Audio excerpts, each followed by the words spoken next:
ಮಲೆನಾಡಿನ ಒಂದು ಹಳ್ಳಿ ದೇವರ ಮನೆ. ದೇವರ ಮನೆ ಎಂಬ ಹಳ್ಳಿ ತುಂಬಾ ನೆಮ್ಮದಿಯ ಗ್ರಾಮ.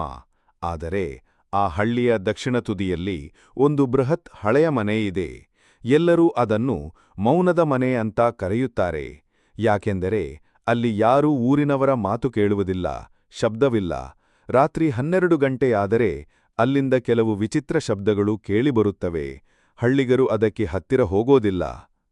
ಅನಂತ್ ಎಂಬ ಯುವಕ ನಗರದಿಂದ ಹಳ್ಳಿಗೆ ಬಂದು ಫೋಟೋಗ್ರಾಫಿ ಮಾಡುತ್ತಿದ್ದ.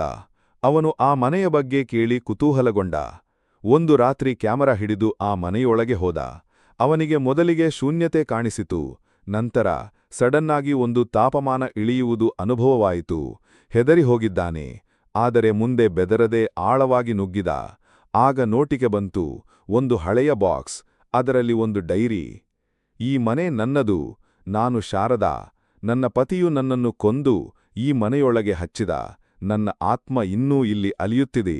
ಯಾರಾದರೂ ಈ ಡೈರಿ ಓದಿದರೆ ನನ್ನ ಆತ್ಮ ಮುಕ್ತವಾಗುವುದು. ಅನಂತನ ಕೈ ತಳಸುವುದೇ ಎಣಿಸಿದಂತೆ ಯಾರೋ ಮುಟ್ಟಿದ ಹಾಗೆ. ತಕ್ಷಣ ಭಯದಿಂದ ಹೊರಗೆ ಓಡಿದ. ಆದರೆ ಹೊರಗೆ ಮನೆ ಕತ್ತಲೆ, ಗೇಟು ಮುಚ್ಚಿರುವುದು. ಒಳಗಡೆ ದಾರಿ ತೋರುತ್ತಿದ್ದೇ ಒಂದು ಮಡದಿ, ಕಾಡಿನ ದಾರಿ. ಅನಂತನು ಅದೇ ದಾರಿಯಲ್ಲಿ ಹೊರಬಂದು ಹಳ್ಳಿಗೆ ಬಂದು ಎಲ್ಲವನ್ನೂ ಹೇಳಿದರು. ಮುಂದಿನ ದಿನ ಹಳ್ಳಿ ಜನ ಸೇರಿ ಆ ಮನೆಯ ಹಿಂದಿನ ಭಾಗದಲ್ಲಿ ಶೋಧನೆ ನಡೆಸಿದರು. ಅಲ್ಲಿ ಶಾರದಾಳ ಶವ ಪತ್ತೆ ಮಾಡಿ ಸುಟ್ಟು ಹಾಕಿದರು. ನಂತರ ತಾನಾಗಿಯೇ ಮನೆ ಕುಸಿದುಬಿಟ್ಟಿತು. ಅನಂತ ಮನಸ್ಸಿನಲ್ಲಿ ಅಂದುಕೊಂಡ, ಆ ದೈನಂದಿನ ಶಬ್ದ, ಆ ತಂಪಾದ ಗಾಳಿ, ಎಲ್ಲದರ ಹಿಂದೆ ಶಾರದಾಳ ಆತ್ಮದ ಕಣ್ಣೀರು ಇತ್ತು.